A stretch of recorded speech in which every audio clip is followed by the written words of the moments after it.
Hi students,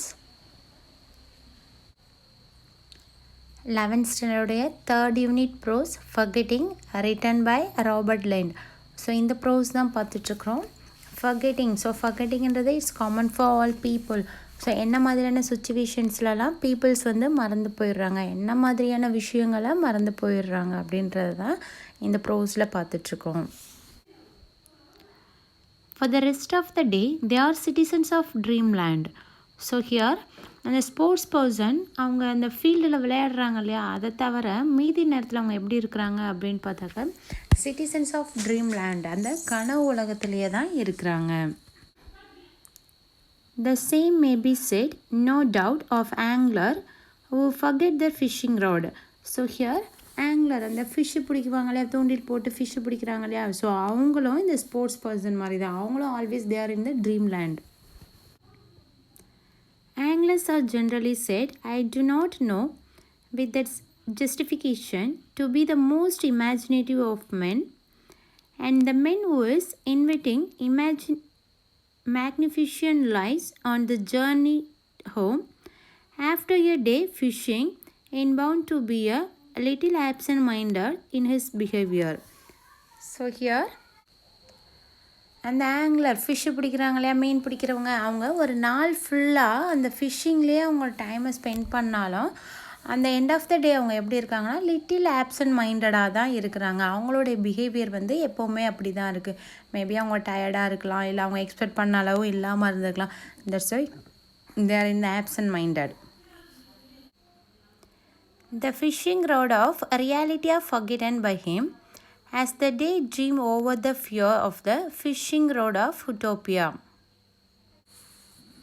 so அந்த people whole day வந்து ஃபிஷ்ஷிங்கில் அவங்க டைம் ஸ்பெண்ட் பண்ணாலும் ஸோ அவங்க என்ன பண்ணிடுறாங்க, அவங்களோட ஃபிஷ்ஷிங் ராடை வந்து மறந்துட்டு வந்துடுறாங்க.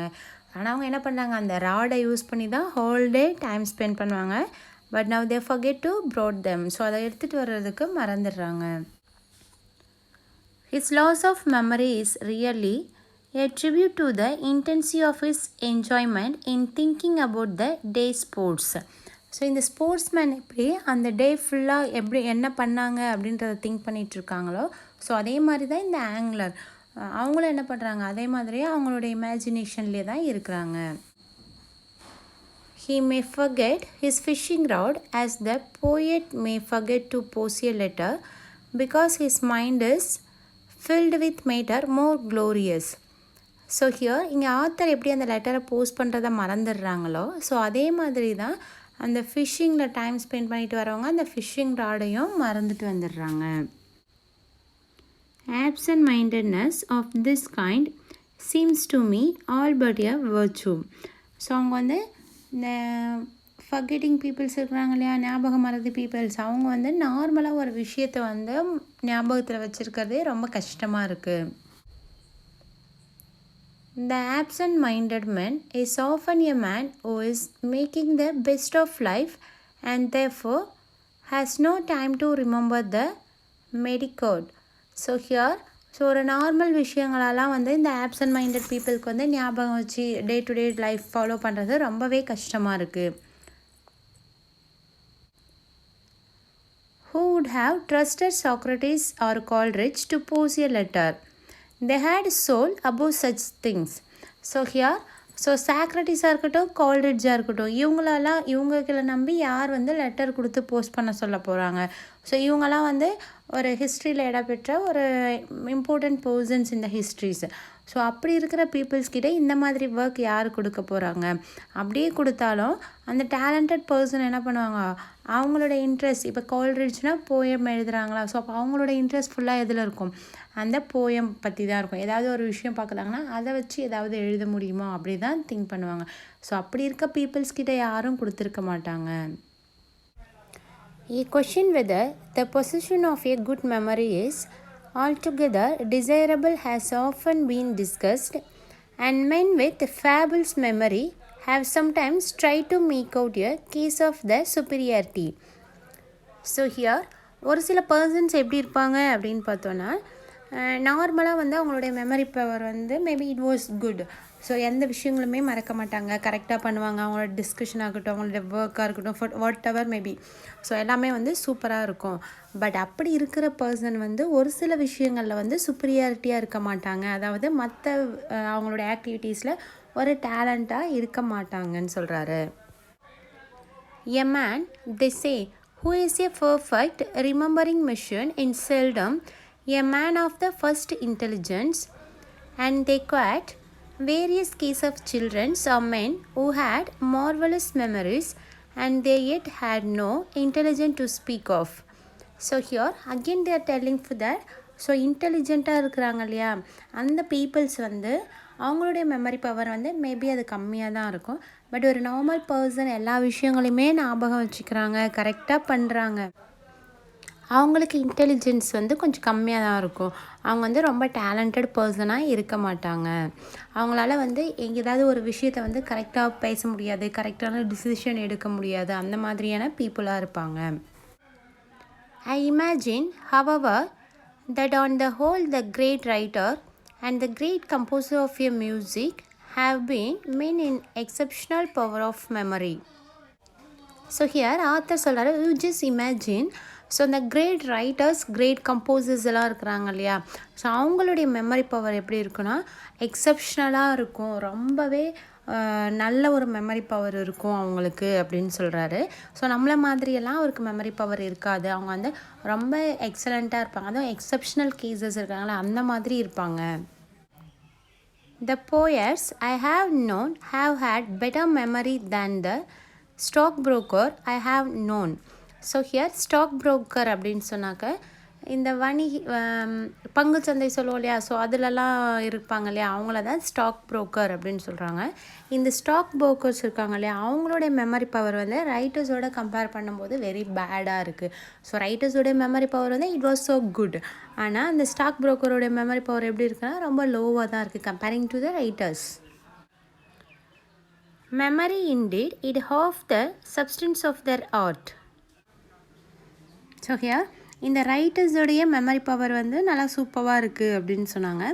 அதுக்கு ரீசன் என்ன அப்படின்னு பார்த்தா தட்ஸ் த ஆர்ட். ஸோ அவங்களுடைய ஒரு ஆர்ட், அது ஒரு கலை அவங்களுக்கு, அதனால் அவங்க என்ன பண்ணுறாங்க, maybe writers they are good in memory power.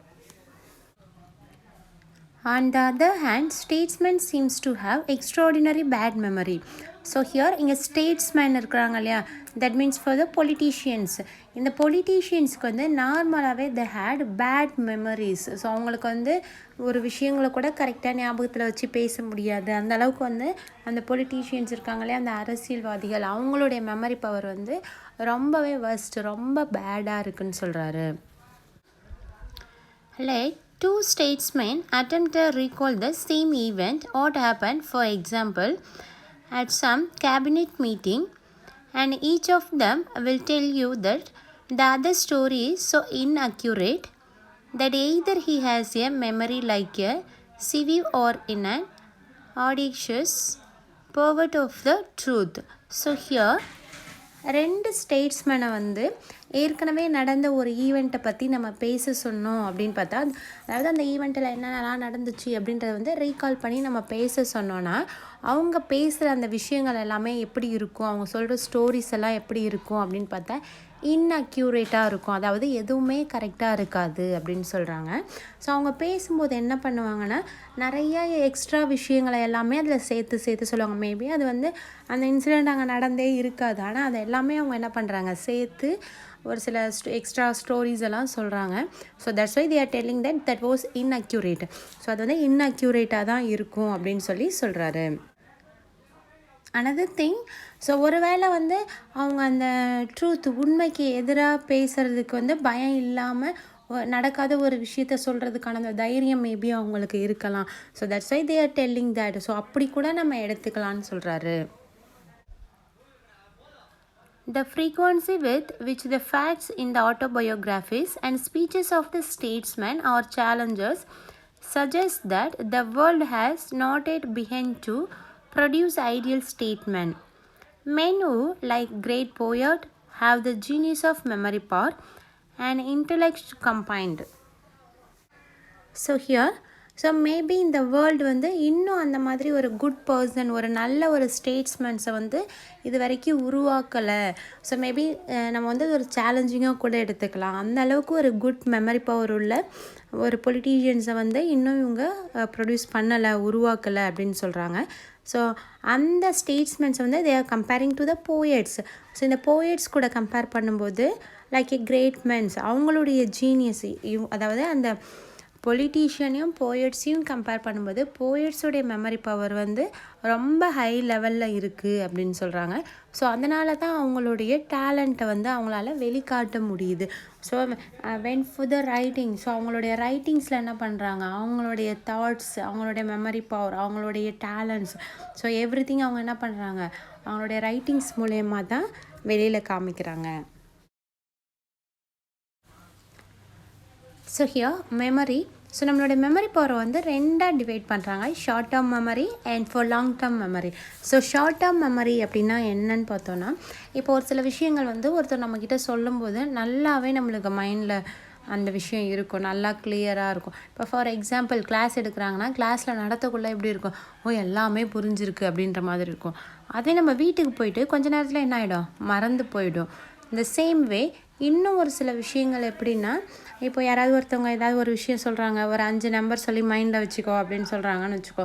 அப்போ அது என்ன பண்ணுவோம், ஒரு குறிப்பிட்ட நேரம் வந்து 10 to 15 minutes மேபி அந்த மாதிரி இருக்கும். அதுக்கப்புறமா அந்த நம்மளுக்கு என்ன ஆகிடும், அது ஃபுல்லாகவே மறந்து போயிடும். அதுதான் short term memory. Long term memory அப்படின்னு பார்த்தோன்னா, நம்ம சின்ன கிளாஸில் படிச்சிருப்போம், இந்த டேபிள்ஸ் எல்லாம் இருக்கு இல்லையா, வாய்ப்பாடு படிச்சிருப்போம். ஆனால் இப்போ வரைக்கும் நம்மளுக்கு அது என்ன மறக்காது, ஞாபகம் இருக்கும். அதே மாதிரி சின்ன கிளாஸ் படிக்கக்குள்ளே இருக்கும்போது நம்ம படித்த ஒரு சில திருக்குறளாக இருக்கும், நம்மளுக்கு பிடிச்சவங்களுடைய பர்த்டேவாக இருக்கும், நம்ம சின்ன வயசில் வந்து பைஹார்ட் பண்ண ஒரு சில ஃபோன் நம்பர்ஸாக இருக்கலாம். அது எல்லாமே டில் நவ் இப்போ கூட நம்மளால் என்ன பண்ண முடியும், மைண்டில் வச்சுக்க முடியும், அதை ரீகால் பண்ண முடியும், நம்மளுக்கு இன்னமும் மறக்காமலே இருக்குது இல்லையா. அந்த விஷயங்களை தான் லாங் டேர்ம் மெமரின்னு சொல்கிறோம்.